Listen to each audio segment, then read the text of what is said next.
اللہ الرحمن الرحیم وَتَقَطَّعُوا أَمْرَهُمْ بَيْنَهُمْ كُلٌّ إِلَيْنَا رَاجِعُونَ۔ اس آیت کے اندر اور پچھلی آیت میں یہ بات ہو رہی تھی کہ اللہ نے جو ہے اس دنیا کے اندر جتنے بھی نبی کو بھیجے، تمام نبیوں کا یہی کام تھا اور ان کا مقصد اور تمام نبیوں کے جو دین تھا وہ دین اسلام ہی تھا۔ اور آگے فرمایا تھا کہ امتاً واحدہ، کہ یہ ایک واحد مذہب ہے، ایک ہی مذہب ہے، ایک ہی اسلام ہے، اس کے علاوہ کوئی دوسرا مذہب نہیں ہے اور یہ سچا مذہب ہے۔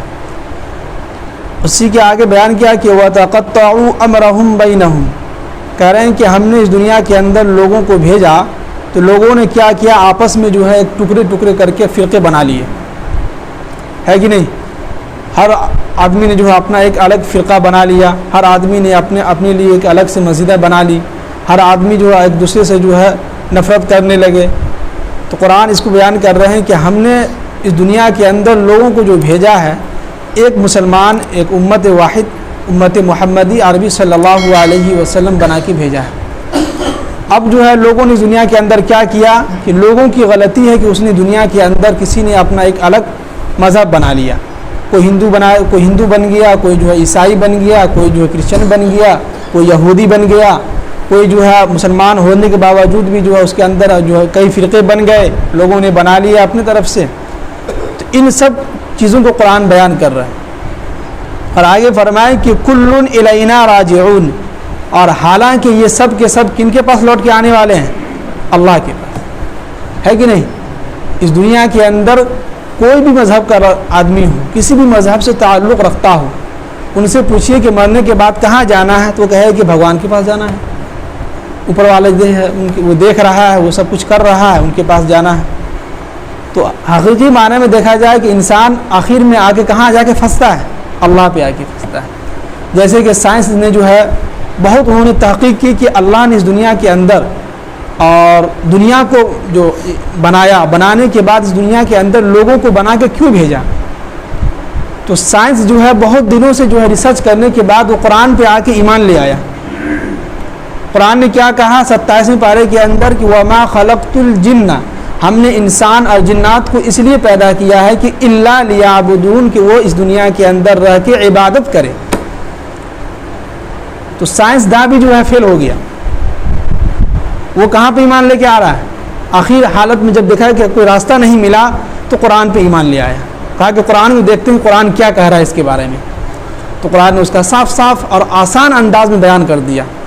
کہ بھائی ہم نے انسان اور جنات کو اس لیے پیدا کیا ہے کہ وہ دنیا کے اندر رہے گا تو عبادت کرے گا، اور جو عبادت کر کے آئے گا، ہم نے جنت بنایا ہے، جہنم بنایا ہے، فیصلہ ہوگا، سیدھی سیدھی بات۔ تو سائنسداں بھی کہنے مجبور ہے کہ اتنے دن سے ہم پاگل ہو گئے تھے، اتنے دن سے ہم ریسرچ کر رہے تھے، ہمیں کہیں مل ہی نہیں رہا تھا کہ اللہ نے انسان کو کیوں بنایا۔ تب جا کے جو ہے سائنس دا جو ہے قرآن کی آیت کو سمجھا، اس کو پڑھا، اس کا ترجمہ دیکھا تو کہا کہ یہ تو قرآن نے بیان کر دیا ہے، تب جا کے انہوں نے ایمان لایا۔ تو قرآن یہی کہہ رہا ہے کہ کلٌ الینا راجعون، کہ دنیا کے انسانوں تم اس دنیا کے اندر کتنے بھی مذہب بنا لو، فرقے بنا لو، تم الگ سے الگ رہو، تم کسی سے دشمنی رکھو یا محبت رکھو، ہمیں اس سے مطلب نہیں ہے۔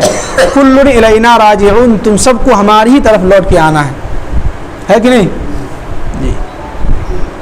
آگے فرمائے کہ فَمَن يَعْمَلْ مِنَ الصَّالِحَاتِ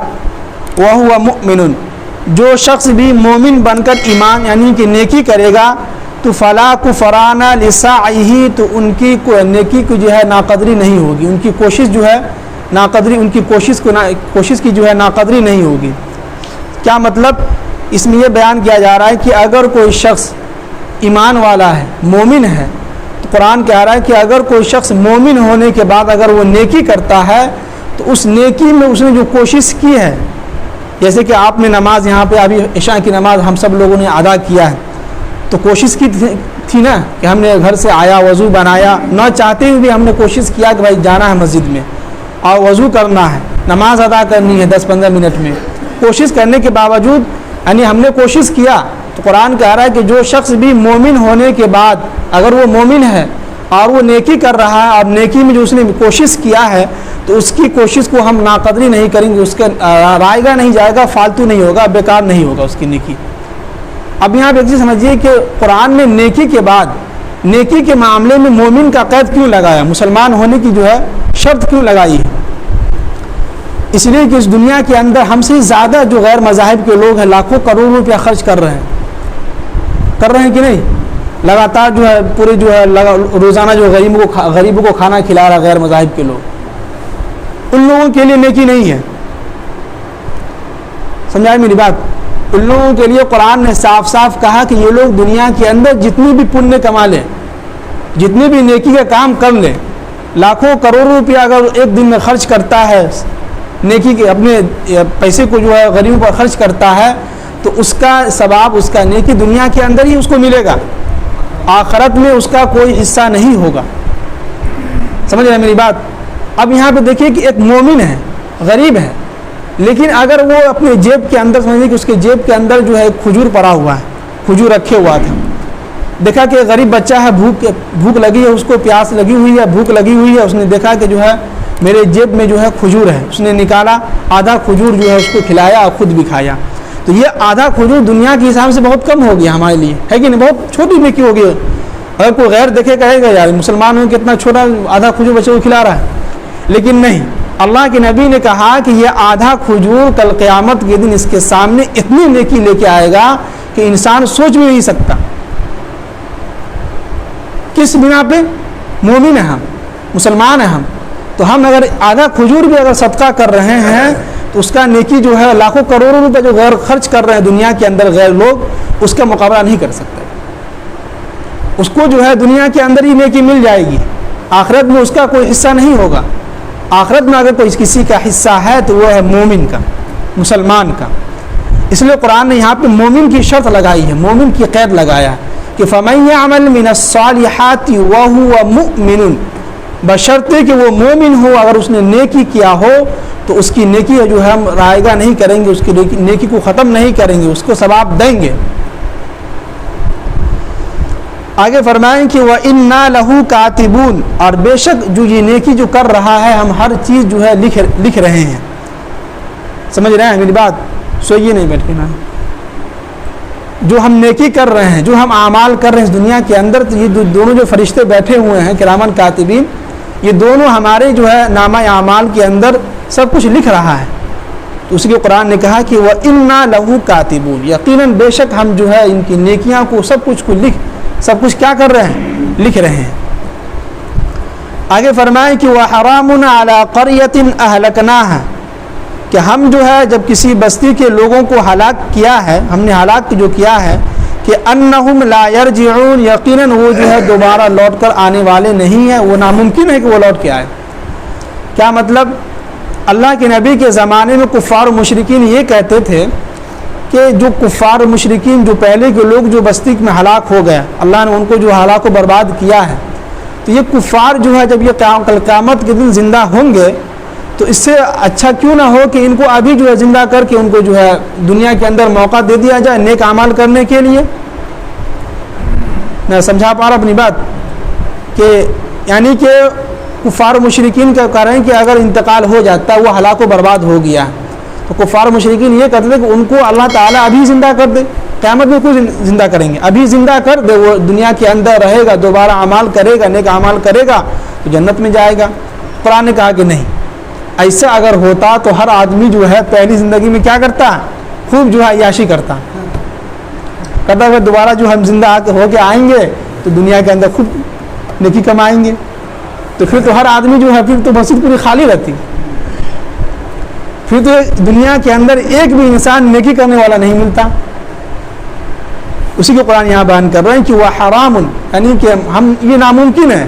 کہ علی قریۃ اہلکناہا ہے کہ ہم نے کسی بستی کو ہلاک کیا ہو، وہاں کے لوگوں کو مارا ہو، کفار و مشرکین کو، کہ انہم لا یرجعون، کہ وہ ہم اس کو دوبارہ لوٹ کے لائیں گے. نہیں، وہ لوٹ کے آئے گا کب؟ کل قیامت کے دن ہم اس کو زندہ کریں گے اور حساب و کتاب کے میدان میں جب جمع ہوگا وہاں معاملہ ہوگا، اس سے پہلے ہم کسی کو زندہ نہیں کریں گے. آگے فرمائیں کہ حتی اذا فتحت یأجوج ومأجوج وهم من کل حدب ینسلون. اب یہاں فرمائیں کہ حتی، یہاں تک کہ اذا فتحت، جب جو ہے کھول دیا جائے گا یاجوج ماجوج کو، وَهُمْ مِنْ كُلِّ حَدَبٍ يَنْسِلُونَ، اور ان سب جو ہے یاجوج ماجوج جو ہے اونچے پہاڑ کے سے جو ہے نیچے کی طرف جو ہے پھسلتا ہوا نیچے گرے گا۔ کیا مطلب کہ دیکھیے کہ پچھلے سورہ کہف کے اندر یہ بات گزر چکی تھی کہ ذوالقرنین جو ہے انہوں نے یاجوج ماجوج کے علاقوں کو گھیر دیا تھا، ہے نا، گھیر دیا گیا تھا، پورا پیک کر دیا تھا کہ یاجوج ماجوج وہاں سے نکلے نہیں۔ تو اللہ کے نبی کی حدیث ہے کہ اللہ کے نبی سے صحابہ نے پوچھا کہ اللہ کے نبی قیامت کی نشانی میں سے کون سی نشانی کیا ہے نہیں ہے تو کچھ بتلائیے۔ تو اللہ کے نبی نے کہا کہ 10 نشانی ہے قیامت کی، یعنی قیامت آنے سے پہلے کی جو نشانی ہونی چاہیے وہ۔ تو اللہ کے نبی نے کہا اس میں سے ایک یہ ہے کہ قیامت سے پہلے یاجوج ماجوج جو ہے اپنی جگہ سے نکلے گا اور وہ اونچے پہاڑ کی طرف سے نکلے گا، اور جیسے ہی وہ نیچے اترے گا تو وہ پھسلے گا، اور جیسے ہی وہ پھسلے گا تو ہم لوگوں کو ہلاک و برباد کرنے کے چکر میں وہ لوگ نکلے گا وہاں سے۔ سمجھ رہے ہیں میری بات؟ اسی کو قرآن نے یہاں بیان کیا کہ یہاں تک کہ قیامت آنے سے پہلے یاجوج ماجوج کو اللہ تعالیٰ وہاں سے نکال دیں گے، اور وہ جو ہے پہاڑ کی اونچی جگہ سے وہاں لوگ پھسلتے ہوئے ہم لوگ کو مارنے کے لیے آئیں گے۔ آگے فرمائیں کہ وَاقْتَرَبَ الْوَعْدُ الْحَقُّ، اور یقیناً جو ہے اللہ کا وعدہ جو ہے سچ ہونے کا قریب ہو گیا ہے کہ فَإِذَا شَاخِصَةٌ أَبْصَارُ الَّذِينَ كَفَرُوا، جب وہ لوگ جن لوگوں نے کفر کو اپنا لیا ہے وہ لوگ قیامت کی ہولناکی کو، قیامت کا منظر کو دیکھے گا تو ابصار الذین کفروا، ان کی آنکھیں جو ہیں پھٹی کی پھٹی رہ جائیں گی۔ یعنی جو لوگ اس دنیا کے اندر قیامت کا انکار کر رہے ہیں، جو لوگ کفار و مشرکین ہیں وہ قیامت کا انکار جو کر رہے ہیں، وہ لوگ جو کل قیامت کے دن دیکھے گا اور جو قیامت جب جو ہوگا تو یہ لوگ جو ہے ان کی آنکھیں جو ہیں پھٹی کی پھٹی رہ جائیں گی۔ جیسے کہ جو ہے آپ سمجھ لیجیے کسی ایسی جگہ پہ آپ جو ہیں کھڑے ہیں یا سفر کر رہے ہیں راستے میں، اور آپ کو یقین نہیں تھا کہ اس راستے میں کبھی یہ حادثہ ہو سکتا ہے یا یہ پل کبھی گر سکتا ہے، لیکن اچانک آپ نے جیسے ہی گاڑی انٹیری کیا معلوم چلا کہ پل گر گیا تو فوراً ڈر جاتے ہیں، ایسا لگتا ہے کہ آنکھ جو ہے پھٹی کی پھٹی رہ گئی، آنکھ جو تھرا جاتا ہے۔ تو قرآن نے اسی کو بیان کیا کہ جو لوگ اس دنیا کے اندر قیامت کی نشانیاں کو، قیامت کو کہتے ہیں کہ ہم نہیں مانتے کہ قیامت نہیں آئے گی اور قیامت کیسے ہوگا، کیا ہوگا، نہیں ہوگا، اس چیز پہ ہم یقین نہیں رکھتے ہیں، تو اللہ تعالیٰ ان کافروں کو دکھلائے گا، اور جیسے ہی دکھلائے گا تو یہ لوگ ان کی آنکھیں جو پھٹی کی پھٹی رہ جائیں گی، دہشت میں رہ جائیں گی، یہ کیا ہو گیا۔ آگے فرمائیں کہ یا ویلنا، تو یہ لوگ کیا کہیں گے کہ یا ویلنا، ہائے ہماری بربادی، ہائے ہم لوگ اتنے کم وقت نکلے کہ ہمیں جو ہے ہمارے سامنے قرآن پاک کی آیت جو ہے پڑھ کے سناتا رہا، ہمارے سامنے جو قرآن کی آیت بیان ہوتی رہی، لیکن ہم نے جو ہے ایمان نہیں لایا کہ قیامت آنی ہے یا نہیں آنی ہے۔ تو وہاں پہ یہ لوگ کہیں گے یا ویلنا، ہائے ہماری بربادی، ہم لوگ جو ہے بہت کم وقت ہیں، ہمارے اوپر جو ہے افسوس سب انسان کرے گا اپنے اوپر کہ قد کننا فی غفلۃ من ھذا، یقیناً ہم جو ہیں اس غفلت میں، اس چیز سے جو ہم غفلت میں تھے، کس چیز سے، قیامت کے متعلق کے بارے میں ہم غفلت میں تھے، ہمیں یقین نہیں تھا، ہم اس پہ یقین نہیں لا رہے تھے، ہم جو اس کے اوپر جو کبھی سوچے بھی نہیں تھے، اور بل کننا ظالمین، یقیناً ہم جو ہیں کیا ہیں، ظالم تھے، یعنی کہ اپنے آپ کو یہ لوگ کیا کہیں گے، ظالم کہیں گے۔ جیسے کہ ہوتا ہے نا کہ آخر میں لوگ مان لیتا ہے کہ واقعی میں ہم ہی غلط تھے، ہم سے غلطی ہو گئی۔ شروع میں جو ہے پیسے کی جو حوث ہوتی ہے، شروع میں جو ہے جوانی کا جو عالم ہوتا ہے، ابھی کیا عبادت کریں گے، بعد میں عبادت کر لیں گے، جب بڑھاپے کو جب آتا ہے تو جب جو ہے 10 طرح کی بیماریاں ہو جاتی ہیں تب سوچتا ہے کہ کاش کہ ہم جو ہے جوانی میں عبادت کر لیے ہوتے، تو اس وقت سوچنے سے کچھ فائدہ نہیں ہوگا۔ اسی طرح جو ہے کافر بھی کل قیامت کے دن، قیامت کے قریب کہے گا کہ قیامت میں کہے گا کہ وَيَقُولُ الْكَافِرُ يَا لَيْتَنِي كُنتُ تُرَابًا، تو اس وقت پچھتانے سے، اس وقت جو ہے اپنے اوپر افسوس کرنے سے کچھ فائدہ نہیں ہوگا۔ سمجھ رہے میری بات؟ جی، اللہ تعالیٰ سے دعا ہے کہ اللہ تعالیٰ ہم سب کو جو عمل کی توفیق نصیب فرمائے۔